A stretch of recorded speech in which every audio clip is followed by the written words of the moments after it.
dimanche 4 août 2024 sur la Terre des Hommes.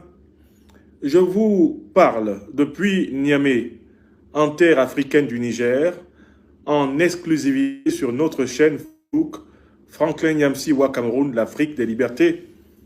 Et je voudrais donner quelques réactions sur l'interview magistrale délivrée par le président nigérien, président du Conseil national de la sauvegarde de la patrie, Abdourahmane Tiani,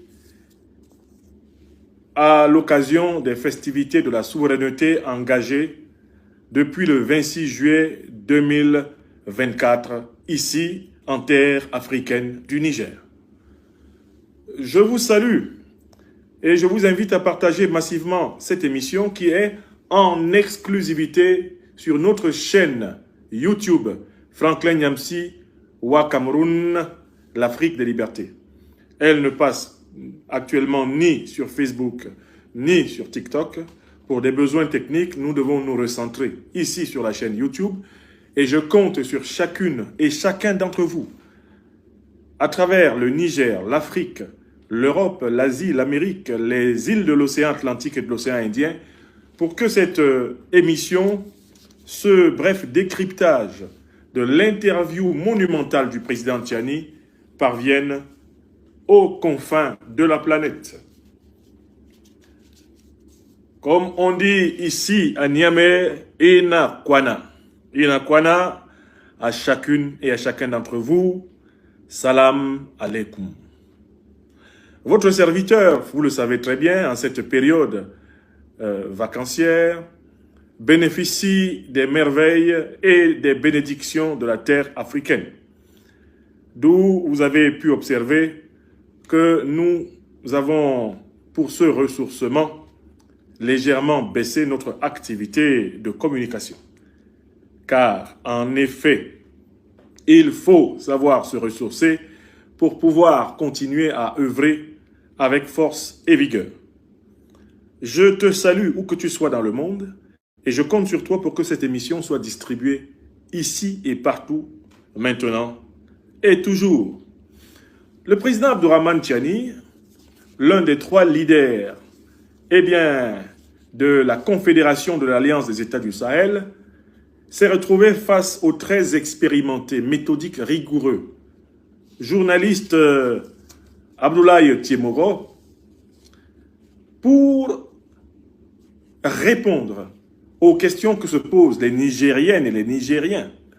Ici, nous disons les Nigériennes et les Nigérois, mais également aux questions que se posent les Africaines et les Africains, les observateurs du monde entier, à propos de la marche de l'Afrique contemporaine en général et du Niger en particulier. Je voudrais d'abord faire quelques remarques sur la forme de l'entretien. Les questions posées par le journaliste Abdoulaye Tiemoro, qui, comme vous le savez, est un vieux briscard de la presse politique nigérienne et un maître noble de l'art, de la parole interrogatoire, l'entretien a ceci de particulier que le journaliste Abdoulaye Tiemoro pose au président Tiani les questions que n'importe quelle Nigérienne, n'importe quel Nigérien, les questions que n'importe quel Africain, n'importe quelle Africaine, les questions que tout observateur sérieux de la scène politique africaine aurait posées au président Tiani s'il en avait l'occasion. Du coup, la qualité des questions va faciliter celle des réponses. Le président Tiani est assis face au journaliste Abdoulaye Tiemoro, les 2 jambes écartées dans la posture du lion souverain. Il a, pour ainsi dire, son centre de gravité bien centré, bien installé, bien posé. Et à aucun moment de l'interview, malgré la difficulté de certaines questions, le président Tiani ne fait preuve de faiblesse, ni de faiblesse de mémoire, ni de faiblesse d'argumentation, ni de faiblesse dans cette chose que le philosophe Michel Foucault, reprenant les Grecs de l'Antiquité, appelait la parrhésia, c'est-à-dire le courage de la vérité. C'est une interview d'une très grande importance parce qu'elle a lieu entre 2 hommes véridiques. Un journaliste qui pose des questions qui s'imposent et un chef d'État qui ne cherche pas midi à 14 h, qui ne fignole pas. Cette interview devrait être enseignée plus tard aux journalistes africains actuels et futurs comme un monument d'exercice de parole orthogonale. La parole orthogonale, c'est la parole droite. On vous pose des questions droites et vous répondez droitement. L'Alliance des États du Sahel, au Mali, au Burkina Faso et au Niger, se caractérise précisément par cet amour de la parole orthogonale, la parole droite.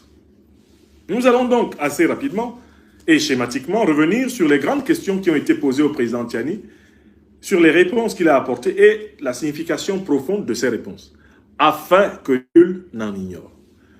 On lui demande pourquoi l'interview a plutôt lieu, non pas le 3 août, qui est supposé être la fête de l'indépendance du Niger, pourquoi le 3 août désormais consacré à la fête de l'arbre, à laquelle j'ai eu l'honneur de participer sur invitation des hautes autorités de ce pays. Pourquoi cela?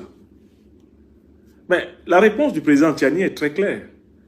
Le 3 août correspond à l'indépendance sous haute surveillance octroyée par le colonialisme français. Le 3 août ne correspond pas à la véritable émancipation du peuple africain du Niger. Voilà pourquoi les autorités du Conseil national de sauvegarde de la patrie du Niger ont proposé, avec le soutien de leur peuple, que désormais la date de référence pour le processus de prise en main de leur propre destin soit le 26 juillet, en souvenir de la chute, le 26 juillet 2023, du juntard de Niamey Mohamed Bazoum, qui a, selon nos prévisions et analyses, fini par faire boum, et qui médite actuellement son sort dans un cachot amplement mérité, à Niamey, la ville à partir de laquelle je vous parle. Les nouvelles autorités nigériennes, qui depuis un an sont à la tête de ce pays et lui redonnent pleinement espoir, choisissent de considérer que le 26 juillet est la fête de la souveraineté nationale, alors que désormais le 3 août est la fête de la journée de l'arbre. C'est-à-dire en fait la fête de la renaissance de la vie au Niger. Vous savez très bien qu'il y a une interdépendance entre les êtres vivants. Nous, humains, nous ne serions pas vivants si les végétaux et les autres animaux n'existaient pas. L'arbre en particulier, qui a précédé tous les animaux sur la Terre, est à la fois un capteur de gaz carbonique potentiellement toxique et un dispensateur d'oxygène. Par conséquent, l'arbre est véritablement le symbole de la vie. Et dans plusieurs traditions, on parle d'ailleurs de l'arbre de vie comme étant la structure même de la présence du Créateur à l'intérieur de la création. Les nouvelles autorités nigériennes ont eu le nez creux, la profondeur et la subtilité de remplacer une fête de l'indépendance qui était en fait une célébration de la dépendance par une fête de la renaissance, une fête écologique, une fête de la célébration de la vie, une fête de l'arbre. Au lieu de célébrer une indépendance accordée sous haute surveillance par la France de Charles de Gaulle, qui maintenait l'Afrique sous occupation militaire, sous domination monétaire, qui maintenait l'Afrique sous la coupe réglée de ses vassaux choisis après l'élimination massive des mouvements révolutionnaires patriotiques nationalistes africains, en Afrique de l'Ouest, en Afrique centrale, et même comme en Afrique du Nord, il est désormais question au Niger de célébrer la vie, car l'ancienne fête de l'indépendance était en fait une célébration de mort. Une indépendance sans